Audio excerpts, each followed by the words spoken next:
तो पूरा देश राम धुन में राममय है। अब बात कर लेते हैं राम मंदिर के प्राण प्रतिष्ठा की, जहां पहुंच रही हैं सीता मां। रामायण की सीता दीपिका चिखलिया प्राण प्रतिष्ठा के दिन अयोध्या पहुंचेंगी। टीवी की सीता यानी दीपिका चिखलिया अयोध्या में राम मंदिर के लिए खासी उत्साहित है वहां पहुंचने के लिए। दीपिका से हमारी संवाददाता रोशनी विश्वकर्मा ने खास बातचीत की। देखिए रोशनी विश्वकर्मा। बेहद स्पेशल है क्योंकि ये जो पहला महीना है उसमें ही रामलला की जो प्राण प्रतिष्ठा है वो 22 तारीख को होनी है। वो पूरा समारोह होने वाला है। आपका बहुत ही पर्सनल कनेक्ट है, हम सभी जानते हैं, क्योंकि आपने सिनेमैटिक वे में सीता मैया को रिप्रेजेंट किया है। एक बहुत ही अलग से एक आइकॉनिक रोल मैं कहूंगी, जहां आज भी लोग आई एम श्योर कि आप जाते हैं तो आपको उनसे ही आपको संबोधित किया जाता है। किस तरह से देखती हैं आप इस राम मंदिर के निर्माण को, अयोध्या में ये जो भव्य समारोह रखा जाने वाला है उसको? आपने बिल्कुल अपने प्रश्न के आपने खुद उत्तर दे दिए हैं, क्योंकि यस मेरे लिए बहुत पर्सनल है।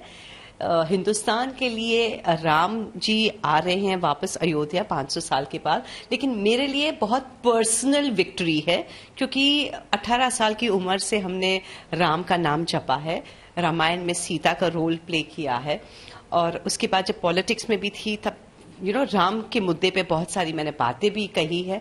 तो मेरे लिए हमेशा राम बहुत इम्पोर्टेंट रहे हैं। राम जी जब वापस आ रहे तो मुझे लगता है कहीं ना कहीं this is something very personal to me, क्योंकि आई प्लेड सीता जी। तो बहुत एक कहते हैं ना व्यक्तिगत खुशी है।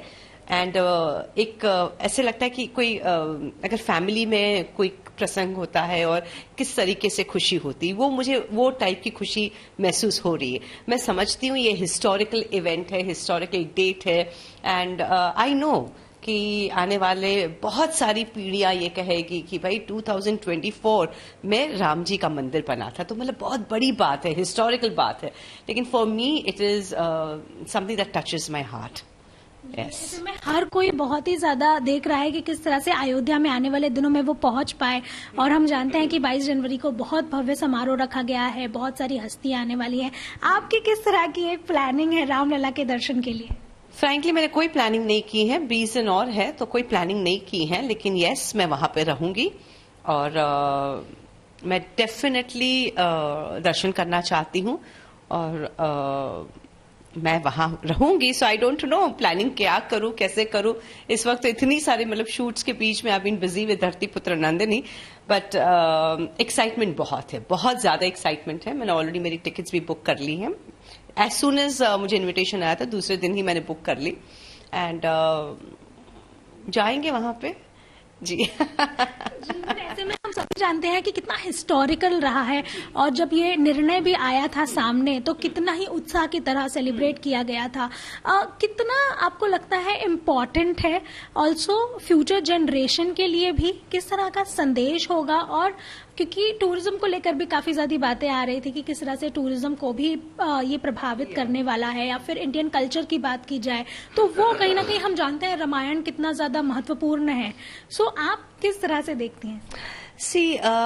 बहुत महत्वपूर्ण है, क्योंकि ये मुद्दा जो रहा है, मुझे याद है पॉलिटिक्स में जब मैं थी और मैं जब सभाज अटेंड करती थी 91 इलेक्शन में, तब मैं ये पूछती थी कि अगर राम लल्ला का मंदिर अयोध्या में नहीं बना, उनके जन्म स्थान पे नहीं बना, तो आप मुझे बताइए कहाँ बनेगा। So it's a very normal question. जब आप एक फैमिली से आती हैं, आपका एक गांव होता है जहां से आप माइग्रेट करके शहर में आती, तो हर एक इंसान जो शहर में आता है उनका गांव में घर होता है।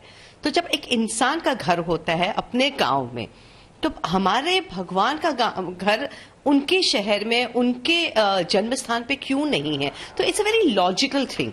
और हम लोग as Indians we take care of our parents, हम लोग हमारे बच्चों के लिए घर बनाते हैं, तो क्या हम हमारे भगवान के लिए, जिसको हम पूछते हैं, जिसके जिस रामायण के ऊपर हमारे पूरी संस्कृति बेस्ड है, everything is based on Ramayan, तो क्या मतलब उनके लिए हम एक मंदिर नहीं बना सकते? So it's a very emotional by the way thing for me.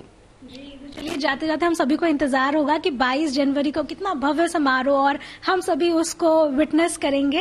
लेकिन आप किन लफ्जों में इसे समराइज करना चाहेंगी इस इवेंट को? मैं बस ये कहूंगी कि ये हिस्ट्री है, एंड जिस तरीके से राम राज्य हुआ था, उसी तरीके से एक फीलिंग आती है कि हम एक राम राज्य या राम का अभिषेक देखने जा रहे हैं. So it is something very very important कि हम रामायण के युग में नहीं थे, लेकिन कम से कम आज है 2024 में हम है, तो हम देख पाएंगे something as beautiful as this.